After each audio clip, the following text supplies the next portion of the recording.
اب باقی تو دیکھیں نا, آپ اپنا تبصرہ کر لیں, میں اپنا تبصرہ کر لوں, مریم نواز اپنا تبصرہ کر لے, but law is what supreme court has laid down. نہیں, سپریم کورٹ بھی تو آئینی کورٹ ہے نا, آئینی عدالت ہے, اس نے فیصلے بھی آئین اور قانون کے مطابق کرنے ہیں نا. میں کہہ رہا ہوں آپ اور میں تو 187 کا استعمال کیا سپریم کورٹ نے, 187 کا استعمال محدود ہوتا ہے. ابھی نہیں پتا ہمیں ڈیٹیل 187 استعمال کیا نا انہوں نے, یہ کہہ رہے تھے 51 کو ٹریٹ کیا. کس طرح آرٹیکل 51 کو آلٹر کس طرح کر سکتے ہیں؟ میں نے تو نہیں نا پڑھا ہوا ابھی تک ڈیٹیل فیصلہ, نہ آپ نے پڑھا ہوا, so let the detail decision come, اس میں باقی ڈیسیژنز بھی آ جائیں گی. بٹ ایٹ دا مومنٹ 11/2 سے سپریم کورٹ نے تحریک انصاف کو ویلڈلی جو رجسٹرڈ پولیٹیکل پارٹی قرار دیا ہوا ہے. آپ ایک بات کر رہے ہیں, آپ کہہ رہے ہیں 185 کی اپیل ہے, جو اپیل تو وہ کر دی ڈسمس, تو 187 استعمال کیا نا سپریم کورٹ نے, اور کیا استعمال کر سکتی ہے اس کے علاوہ؟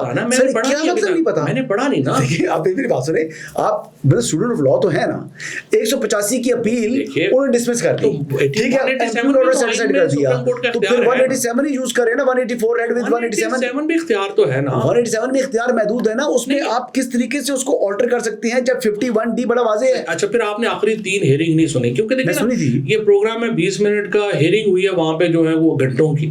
اب وہ جو سارے آرگومنٹس ہیں وہ یہاں پہ تو دہرانے کا کوئی فائدہ نہیں ہے. بڑی سمپل بات ہے, اب آپ اپنی رائے دے لیں, میں اپنی رائے دے رہا ہوں, but final is what the supreme court has said. اور سپریم کورٹ نے 11/2 سے پی ٹی آئی کو کہہ دیا کہ یہ پارٹی ہے. اب سوال یہ مائٹ از رائٹ نہیں, مائٹ از رائٹ نہیں ہے, ہمارے آئین کے مطابق سپریم کورٹ نہیں, ایک صرف آخری بات, سپریم کورٹ جو ہے, جیسے سپریم کورٹ کی امریکہ کی سپریم کورٹ ہے, یو کے کی اب سپریم کورٹ ہے, پہلے لارڈز ہوتا تھا, اب پاکستان کی سپریم کورٹ ہے. یہ ادارے جو ہیں ان کو آپ کا آئین کہتا ہے ان کا حکم فائنل ہے. میں آپ سے ایگری ہوں, یہ غلط ہو سکتے ہیں, بڑے فیصلے غلط ان کے ہوں گے, بٹ دے آر فائنل. سو آپ اور میں اپنی جو مرضی ایسی مائک تے جو مرضی کہتے رہیے, سپریم کورٹ بات یہ ہے کہ, اور اسی لیے آج الیکشن کمیشن نے بڑا صحیح فیصلہ کیا ہے جو انہوں نے سپریم کورٹ کے فیصلے پہ عمل درآمد کا فیصلہ کیا ہے. کیونکہ اگر وہ نہ کرتے تو الیکشن کمیشن آف پاکستان, ان کے چیئرمین اور ممبر جو ہیں, they would have faced not only the contempt but also there are other serious repercussions. But do you really think کہ ان فیصلے پر عمل درآمد ہو جائے گا؟ اب تو الیکشن کمیشن نے کہا, آپ کو کوئی شبہ نہیں ہے؟ کوئی شبہ نہیں. الیکشن دیکھیں نا, 2 ہی طریقے, مجھے تو یہ ہوتا نظر نہیں آ رہا. سپریم کورٹ کے فیصلے پر عمل درآمد نہ کرنے کا صرف ایک طریقہ ہے, آپ مارشل لا لگا لیں, کوئی اور طریقہ نہیں. If needed, آپ نہیں سمجھتے کہ ماشاء اللہ کے حالات ہیں اس ٹائم, اگر ضرورت بھی ہو تب نہیں لگ سکتے, لیکن اس تمام کے باوجود نہ مارشل لا لگے اور نہ جو ہے وہ سیٹیں ان کو دی جائیں, تو یہ ممکن ہے. یہ ممکن ہے اگر سپریم کورٹ فیصلہ کر لے کہ وہ دوسری طرف دیکھے گی, جس طرح انہوں نے 90 دن کے الیکشن میں دوسری طرف دیکھا.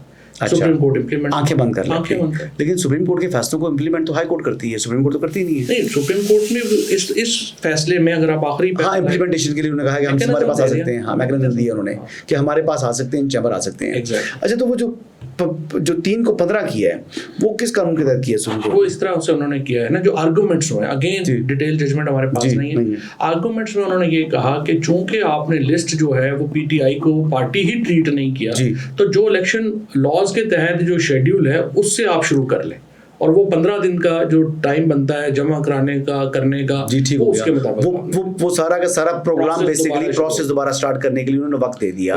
تو یہ بیسیکلی الیکشن کمیشن دیتا ہے یہ شیڈول, الیکشن کمیشن شیڈول دیتا ہے, اور الیکشن کمیشن نے شیڈول اس لیے نہیں دیا کہ انہوں نے مس انٹرپریٹ کی سپریم کورٹ کی ججمنٹ. اچھا, ایک طرف ہماری عدلیہ کہتی ہے کہ عدلیہ کے امور کے اندر مداخلت کر رہی ہے اسٹیبلشمنٹ, لیکن خود الیکشن کمیشن کے امور میں مداخلت کر جاتے ہیں, پارلیمنٹ کے امور میں مداخلت کر جاتے ہیں. اس ایک طرف تو یہ چیخیں چلا رہے ہیں کہ جی ہمارے معاملات میں مداخلت ہو رہی ہے, ججز خط لکھ رہے ہیں, تو پھر آپ الیکشن کمیشن آئینی ادارہ ہے, 45 سے 47 پارلیمان بھی آئینی ادارہ ہے, آئینی اداروں کے معاملات میں مداخلت کرنے کی مجاز ہے. آپ مجھے بتائیے کہ کیا الیکشن کمیشن کو یہ اختیار دے دیا جائے کہ وہ فارم 45 اگنور کر کے فارم 47 جاری کر دیا کریں؟ جی, اب فائنل چھوڑ دیں,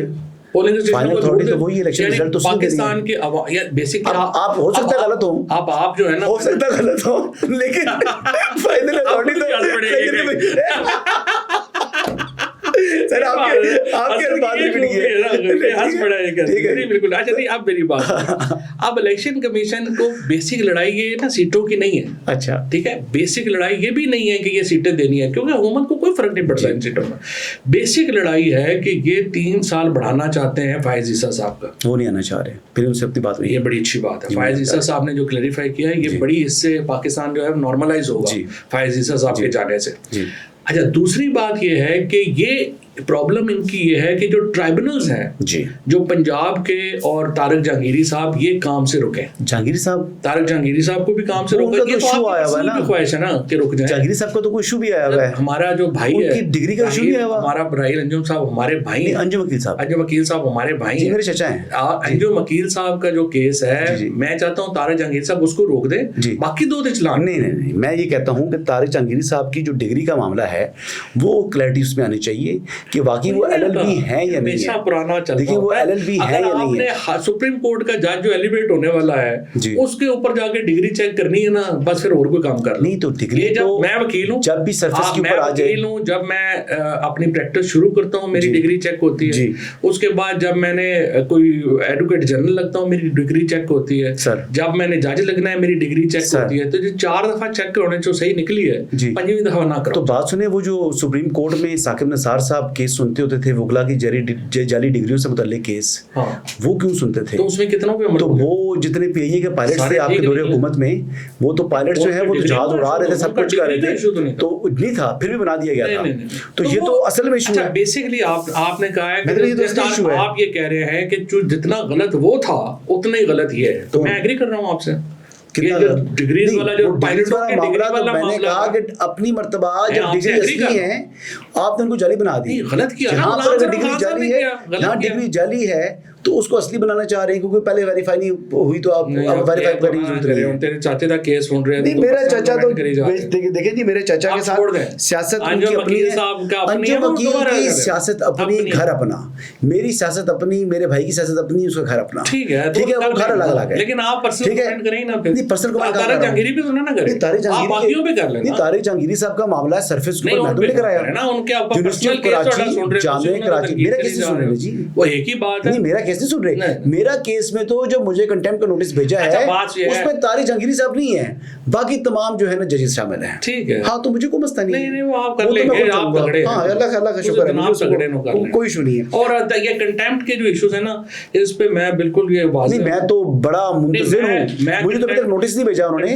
میں تو نوٹس کو وصول کرنے کے لیے تیار کھڑا ہوں. میں واضح ہوں کہ کنٹمپٹ پروسیڈنگز جو ہیں وہ کورٹس کو نہیں کرنی چاہیے. کریں نہیں کرنی چاہیے. میں آپ کے کیس میں بھی آپ کے ساتھ ہوں, اس کو چھوڑ. اچھا جی, کنٹمپٹ پروسیڈنگ کا ویسے آپس کی بات پوچھوں کہ کنٹمپٹ کا لا کیا ہے پاکستان میں؟ کنٹمپٹ کا تو آرٹیکل 204 ہی چلتا ہے نا. 204 چلتا ہے. کوئی کنٹمپٹ آف کورٹ آرڈیننس تھا کوئی آرڈیننس 2004 والا یا 3 والا؟ وہ بدل گیا, 2003 میں آ گیا, وہ ریپیل ہو گیا. پھر ابھی تک اس پہ ہی کنفیوژن ہے کہ 2012 میں جو بنا تھا اس کو بھی ریپیل کر دیا تھا. ریپیل ہو گیا, تو ریپیل کر دیا, تو اب کیا ہو سکتا ہے؟ اب ہے کوئی نہیں ہے, اب صرف 204 میں جنرل پروسیڈنگز کرتے ہیں. تو مطلب یہ جو کرتے ہیں بغیر قانون کے کر رہے ہیں. ہاں, میرا خیال میں ان کو نہیں کرنا چاہیے, ضرورت نہیں ہے. یہ کیا بات کر رہے ہیں, یہ بڑی بات بتا رہے ہیں آپ کہ یعنی توہین عدالت کا کوئی قانون اس وقت ملک میں موجود نہیں ہے, اور جو قانون کے جو کنٹمپٹ کی پروسیڈنگز انیشیٹ کر رہی ہیں وہ بغیر قانون کے کر رہے ہیں. ریپیل ہوا ہے نا. تو جب قانون ریپیل ہو جائے تو جو پرانا قانون ہے آٹومیٹکلی ریوائو نہیں ہو سکتا. وہ آرٹیکل کون سا ہے جی؟ 200 نہیں, ریپیل لاز ہیں جو پورے انٹرپریٹیشن جو پورے. اچھا, ٹھیک ہو گیا جی, جنرل کلازز. چلیں آگے بڑھتے ہیں جی, آگے بڑھتے ہیں. اس پر کیا بات کرنی تھی. اب عمران, اچھا اب آگے کیا ہوگا نا یہ دیکھیں. نہیں, اب عمران خان صاحب تو جیل میں ہیں, کچھ لوگ ان کے باہر آئے ہوئے ہیں جو باہر موجود ہیں, اور وہ کیا ایسی کوئی چیز جو شبہ لوگوں کو, بہت سے لوگوں کو ہے کہ کچھ لوگ نہیں چاہتے with in P T I کہ عمران خان باہر آئیں, اور وہ چاہتے ہیں کیونکہ ان کی اپنی دکان چمک رہی ہے. عمران خان جتنا عرصہ اندر رہے ان کی چودراہٹ قائم رہے گی. کہ ایسا شبہ آپ کو بھی ہے, کوئی تاثر ایسا ملتا ہے آپ کو؟ میرا یہ شبہ نہیں ہے. مثلا سچی بات ہے, میں سمجھتا ہوں کہ یہ سارے لوگ جو ہیں نا چاہتے ہیں عمران خان باہر آ جائیں. مائی اونلی پرابلم از ان کی کمپیٹنس نہیں ہے. نالائق ہیں, اتنے انکمپیٹنٹ ہیں کہ ان سے بڑا مشکل ہے کہ یہ کوئی پولیٹیکل اسٹریٹجی بنا سکیں. دیکھیں نا, میرے خیال میں پاکستان کو جو نارملائز ہونے کے لیے ضروری ہے کہ دیکھیں نا, ہم نے یہ تو نہیں کرنا, ہم کو